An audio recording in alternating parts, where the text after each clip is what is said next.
Good morning friends, welcome back to my channel. Friends நம்ம கார்டனில் நம்ம வீட்டோட பேக் சைடு தாங்க லவ்லோலிக்கா மரம் வச்சுருக்கோம். இப்போ அது 10 இயர்ஸ் பிஃபோர் தாங்க இந்த பிளான்ட் இருக்குது. இது லவ்லோலிக்கா அப்படின்னு சொல்லுவாங்க, லூலோலிக்கான்னு சொல்லுவாங்க, ஸ்க்ராம்பெரிஸ்ன்னு சொல்லுவாங்க. இதோட டேஸ்ட் பார்த்திங்கன்னா ரொம்ப புளிப்பாக இருக்குங்க. புளிப்பு அண்டு உவர்ப்பு தன்மையாக இருக்கும். நம்ம பச்சையாகவும் பறித்து சாப்பிடலாம், இல்லை நம்ம சால்ட் வாட்டரில் போட்டு சாப்பிடலாம், பிக்கிள்ஸ் கூட பண்ணி சாப்பிடலாம். ரொம்ப டேஸ்ட்டாக இருக்குங்க. இப்போ பச்சையாக சாப்பிட்டோம் அப்படின்னா ரொம்ப புளிப்பாக இருக்குங்க. நம்ம சால்ட் வாட்டர் அண்டு பிக்கிள்ஸ் போட்டோம் அப்படின்னா ரொம்ப நல்லாயிருக்கும். நம்ம இப்போ கொஞ்சம் கார்டனில் இருந்து கலெக்ட் பண்ண போகிறோம். கலெக்ட் பண்ணி நம்ம சால்ட் வாட்டரில் தாங்க போட போகிறோம். ஸோ அதை எப்படி பண்ண போகிறோம் அப்படிங்கிறதான் இந்த வீடியோவில் பார்க்க போகிறோம். இப்போ கொஞ்சம் காய்கள் நம்ம பறிக்க போகிறோம். இதோட சீசன் நார்மலாக ஜூன் ஜூலை மந்த் தாங்க இதோட சீசன். அப்போ தான் ரொம்ப காய்களும் கிடைக்கும். அந்த காய்களும் கொஞ்சம் பெரிய காய்களாக இருக்கும். இப்போ காய்கள் அந்த அளவுக்கு பெரிய காய்கள் எல்லாம் சின்னதாக தான் இருக்குது. அப்புறம் காய்களும் ரொம்ப பிடிக்கல, கொஞ்சம் நார்மலாக நமக்கு கிடைக்கிறது மாதிரி இல்லை, கொஞ்சம் காய் கம்மியாக தான் இருக்குங்க.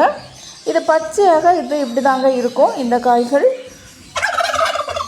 இது பழுத்ததுக்கு பிறகு ரெட்டிஷ் கலரில் மாறிடும். ரொம்ப பழுத்துருச்சு அப்படின்னா அது மெரூன் கலர்ஸ் ஆயிருங்க. இதை நம்ம எப்படி சாப்பிட்டாலும் இதோட டேஸ்ட் ரொம்ப புளிப்பாக தாங்க இருக்கும். இது நார்மலாக இதுலேயும் நிறைய விட்டமின்ஸ் இருக்குங்க, ஆன்டி ஆக்சிடென்ட்ஸ் அதிகமாக இருக்குது. நார்மலாக நெல்லிக்காய் மாதிரி தாங்க இதுலேயும் இருக்குது சத்துக்கள். நம்ம இவ்வளோ கலெக்ட் பண்ணியிருக்கோம். ஸோ இது நம்ம இனி சால்ட் வாட்டரில் தாங்க போட போகிறோம். ஸோ அதுக்கு நம்ம கொஞ்சம் காந்தாரி மிளகாய் நம்ம கார்டனில் இருந்து எடுத்துக்கலாம். இப்போ பச்சையாகவும் கொஞ்சம் பழுத்த மிளகாய்களுமா மிக்ஸ் பண்ணி நம்ம கொஞ்சம் கலெக்ட் பண்ண போகிறோம். இந்த காந்தாரி மிளகாய் யூஸ் பண்ணி நம்ம பண்ணோம் அப்படின்னா அதோட சுவை நல்லா இருக்குங்க. அதோட ஃப்ளேவர் இறங்கி அது சாப்பிட்றதுக்கு ரொம்ப டேஸ்ட்டாக இருக்கும். ஸோ அந்த மாதிரி காந்தாரி மிளகாய் உங்களுக்கு கிடச்சிருச்சு அப்படின்னா அந்த மாதிரி மிளகாயிலே நீங்கள் போட்டுக்கலாம். இல்லை அப்படின்னா வேறு எந்த மிளகாயினாலும் யூஸ் பண்ணிக்கலாம், பிரச்சனையே கிடையாது. ஆனால் இது கொஞ்சம் ஃப்ளேவர் நல்லா இருக்கும்.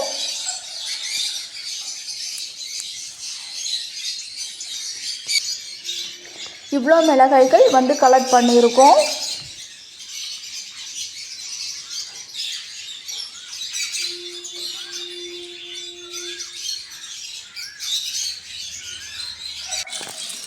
இப்போ வாஷ் பண்ணி அதை எடுத்துக்கலாங்க. கொஞ்சம் வாஷ் பண்ணி ஈரத்தன்மை இல்லாமல் இருக்கிற மாதிரி எடுத்துக்கோங்க.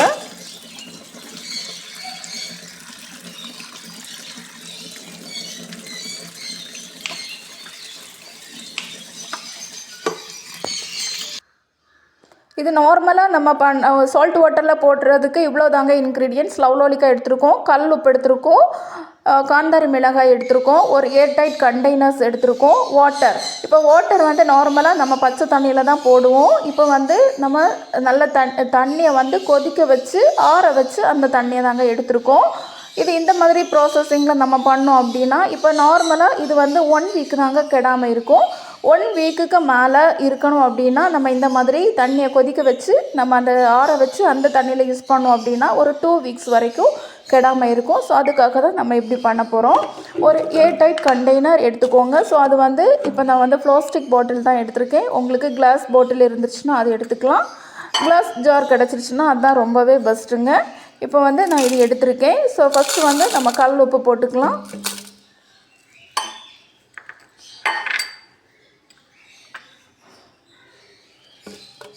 நெக்ஸ்ட்டு கொஞ்சம் காந்தாரி மிளகாய் போட்டுக்கலாம். இப்போ எல்லாமே ஒரே ஸ்டெப்பாக போட வேண்டாம், நம்ம 2 ஸ்டெப்பாக இதை போட்டு கொடுக்க போகிறோம். ஃபஸ்ட்டு இது ஒரு ஸ்டெப் போட்டிருக்கோம். நெக்ஸ்ட்டு நம்ம காய்கள் போட போகிறோம். காய்கள் முழுசாக தாங்க போடணும். அதை கட் பண்ணி எல்லாம் போட வேண்டாம், முழுசாக போட்டாலே அது ஊறி போயிடும். ஏன்னா இது நார்மலாக இருக்கக்கூடிய நெல்லிக்காய்கள் ரொம்ப திக்காக இருக்கும். அது ஊறி போகிறதுக்கு கொஞ்சம் டேஸ் ஆகும். பட் ஆனால் இது ரொம்ப சாஃப்டாக தாங்க இருக்கும். ஈஸியாகவே அந்த அப்சர்வ் பண்ணிடும் அந்த சால்ட் அண்டு ஈஸியாகவே அது பிடிக்குங்க. ரொம்ப சாஃப்டாக மாறிடும். ஸோ அதுக்காக முழுசாகவே போட்டுக்கோங்க. கட் பண்ணி போட்டோன்னா சீக்கிரமாக அது உடஞ்சிரும். ஸோ இப்படி போட்டால் அது நல்லாயிருக்கும். நெக்ஸ்ட்டு அதோட மேலே மீதி மிளகாய்கள் போட்டுக்கலாம். நெக்ஸ்ட்டு கொஞ்சம் உப்பு போட்டுக்கோங்க. உங்கள் தேவைக்கு போட்டுக்கோங்க. ரொம்ப ஹெல்த்து இஷ்யூஸ் இந்த மாதிரி இருக்கிறவங்க கொஞ்சம் குறைச்சி போடலாம். இது நார்மலாக இல்லை தூக்கலாக ரொம்ப சால்ட் வேணும் அப்படிங்கிறவங்க ரொம்ப போட்டுக்கலாம், உங்களோட விருப்பம். ஸோ இந்த மாதிரி நம்ம போட்டுக்கலாம். போட்டு இதில் கொஞ்சம் நம்ம இந்த இது ஃபில் பண்ணுறது வரைக்கும் வாட்டர் நம்ம ஆட் பண்ண போகிறோம். அவ்வளோதாங்க. இதில் நம்ம தண்ணி கொதிக்க வச்சு அந்த ஆற வச்சு அந்த தண்ணி தாங்க யூஸ் பண்ணுறோம். இது ஏன்னா ஒரு 1 வீக்கு கூட கெடாமல் இருக்கும். ஸோ அவ்வளோதான். இப்போ வந்து நார்மலாக இது வந்து 5 டேஸில் வந்து 5 டேஸ் வரைக்கும் தாங்க இதோட லைஃப் டேஸ். 5 அண்டு 1 வீக் தான் இதோட லைஃப் டேஸ். நம்ம இந்த மாதிரி ப்ராசஸிங்கில் பண்ணோம் அப்படின்னா ஒரு 1 வீக்ஸு கூட இருக்கும், அவ்வளோதான். இதுக்கு மேலே எல்லாம் அது இருக்காதும். அது உங்களுக்கு 1 வீக்லேயே அது வந்து பூப்பு பிடிச்சது மாதிரி ஆயிரும். அதுதான், அவ்வளோதான் இதோட லைஃப் டேஸ். நம்ம வந்து எந்த ப்ரிசர்வேட்டிவ்ஸும் இதில் ஆட் பண்ணலைங்க. ஒன்லி இந்த மாதிரி ஆர்கானிக்காக நம்ம தான் இப்படி தான் பண்ண போகிறோம். ஸோ இந்த மாதிரி நீங்கள் பண்ணிக்கோங்க. இன்னும் உங்களுக்கு கொஞ்சம் டேஸ் கூட வேணும் அப்படி இல்லை அதை ஸ்டோர் பண்ணி வைக்கணுன்னா நீங்கள் ஃப்ரிட்ஜில் வைக்கலாமே தவிர வேறு எந்த ப்ரிசர்வேட்டிவ்ஸும் ஆட் பண்ணாதீங்க. நீங்கள் 1 வீக் இல்லை 2 வீக்ஸில் இது முடிக்கிறது மாதிரி பார்த்துக்கோங்க. ரொம்ப டேஸ் எல்லாம் இது வைக்க வேண்டாம். ஓகே ஃப்ரெண்ட்ஸ், இந்த மாதிரி நம்ம வாட்டர் ஃபில் பண்ணியிருக்கோம். இது வந்து ஷேக் பண்ணுறோம், அவ்வளோதாங்க. ஷேக் பண்ணி நார்மலாக நம்ம ரூம் டெம்பரேச்சரில் நம்ம கிச்சனில் ஒரு ஓரத்துலேயே நீங்கள் வச்சுக்கோங்க, அவ்வளோதான்.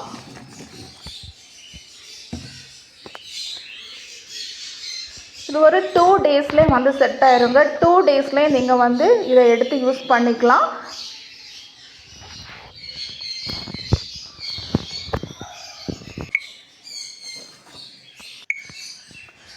நம்ம வந்து 5 டேஸ் தாண்டி இது வந்து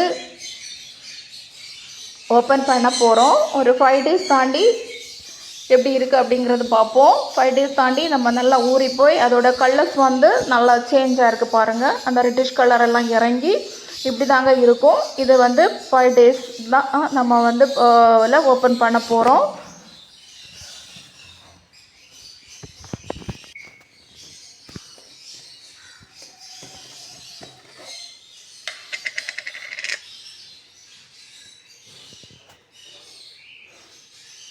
இந்த மாதிரி தாங்க இருக்கும். ஸோ இதை ரொம்ப டேஸ்ட்டாக இருக்குங்க. நம்ம எப்படி சாப்பிடும்போது இது நம்ம அவுட்டிங் எங்கேயாவது போகணும் அப்படின்னா இந்த மாதிரி கொண்டு போய் சாப்பிடலாம்.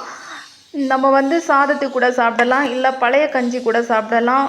நல்லா இருக்கும், ரொம்ப டேஸ்ட்டாக இருக்கும். ஸோ அதோட மிளகு அண்ட் அந்த வாட்டர் கூட சேர்த்து நம்ம எடுக்கிற டைம் நல்ல டேஸ்ட்டாக இருக்குங்க. ரொம்ப சாஃப்டாக இருக்கும். நல்லா ஊறி போய் எல்லாமே நல்லா மிளகு ப்ளஸ் அதோட ஃப்ளேவர் அண்டு சால்ட்டோட அந்த ரொம்ப டேஸ்ட்டாக இருக்கும். ஸோ அது சாப்பிடக்கூடிய டைமிங்கில் இந்த மாதிரி உங்கள் கார்டன்லையும் இல்லை உங்களுக்கு கிடச்சிருச்சுன்னா ட்ரை பண்ணி பாருங்கள். இந்த சால்ட் வாட்டர் அண்டு பிக்கிள்ஸ் பண்ணி சாப்பிடக்கூடிய டைமிங்கில் இது வந்து நல்ல டேஸ்ட்டாக இருக்குங்க. இது ஹெல்த்துக்கும் ரொம்ப நல்லது, வேஸ்ட் பண்ண வேண்டாம். இந்த மாதிரி நம்ம பண்ணி எடுத்துக்கலாம். ஓகே, இந்த வீடியோ உங்களுக்கு பிடிச்சிருந்தா லைக் பண்ணுங்கள், கமெண்ட் பண்ணுங்கள், சப்ஸ்கிரைப் பண்ண மறக்காதீங்க. தேங்க்யூ. நெக்ஸ்ட் வீடியோவில் பார்க்கலாம்.